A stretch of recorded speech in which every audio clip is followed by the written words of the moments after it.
Update 2. This is for successful family members only. My uncle smirked and closed the door in my face. Minutes later, their billion-dollar investor walked in, wearing my face. The shocking truth. How did you? Peter started, but I continued as if he hadn't spoken.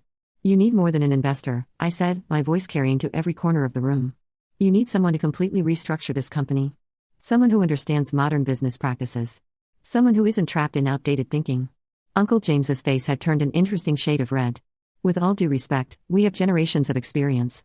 Generations of running this company into the ground. I corrected him. Would you like to know your current market value? It's less than 1/3 what it was 7 years ago. 7 years. I saw the number register with some of them. 7 years since they'd laughed me out of this very room. Phoenix Capital is prepared to acquire a controlling interest in Harrison Enterprises, I continued, sliding more documents across the table. We already own 45% through various subsidiaries. This offer is for an additional 15%. 60%. Uncle James sputtered. But that would mean Phoenix Capital that I would have complete control of the company. I smiled, watching comprehension slowly dawn on their faces, including the right to appoint a new board of directors and CEO. Amanda stood up suddenly.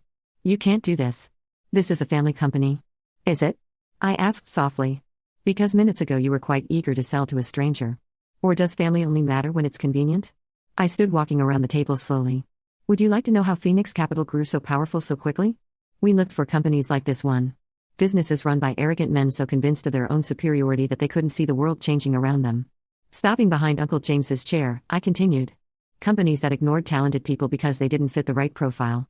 Companies that valued tradition over innovation, ego over progress. Who are you? Uncle James whispered, finally asking the right question. I leaned down, speaking just loud enough for everyone to hear. Someone who understands business. Someone you kicked out of a meeting less than an hour ago. The recognition that swept through the room was almost palpable. Peter dropped his phone. Amanda sank back into her chair.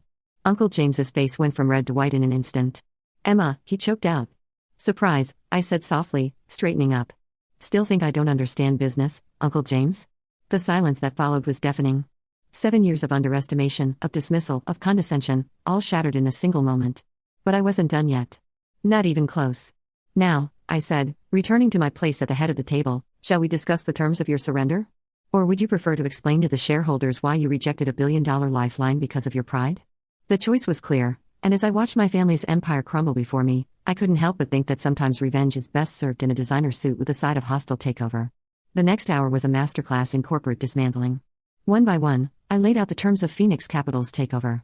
My family sat in stunned silence as I systematically stripped away their power, their privileges, and their illusions of control. First, I said, pulling out another document. All current board members will tender their resignations effective immediately. You can't just dash, Peter began. I can and I will. I slid the resignation letters across the table. Sign them now or I'll call an emergency shareholder meeting and have you removed publicly. Your choice. Uncle James stared at the paper in front of him, his hand trembling slightly. Everything I built. Everything you inherited, I corrected him and then nearly destroyed through mismanagement and ego. Amanda, tears streaking her expensive mascara, tried one last plea. But we're family. Family? I stood up, planting my hands on the table. Was it family when you blocked my proposals for digital transformation? When you mocked my MBA thesis about modernizing the company, when you told the industry I was just a failed heiress playing at business, I pulled up the company's financial records on the screen behind me. While you were all flying private jets and buying vacation homes with company money, I was building something real. Phoenix Capital has acquired 37 companies in 7 years. We've turned every single one of them profitable. The numbers didn't lie. My success was there in black and white, undeniable and overwhelming. Here's what's going to happen, I continued. Harrison Enterprises will be restructured. The old board is out. The nepotism ends today. From now on, positions will be earned, not inherited. I pressed the button and Claire entered with a new stack of documents. These are your severance packages, generous ones, provided you sign non-disclosure agreements and leave quietly. And if we refuse, Uncle James asked, finding his voice at last. I smiled, pulling up another document on the screen.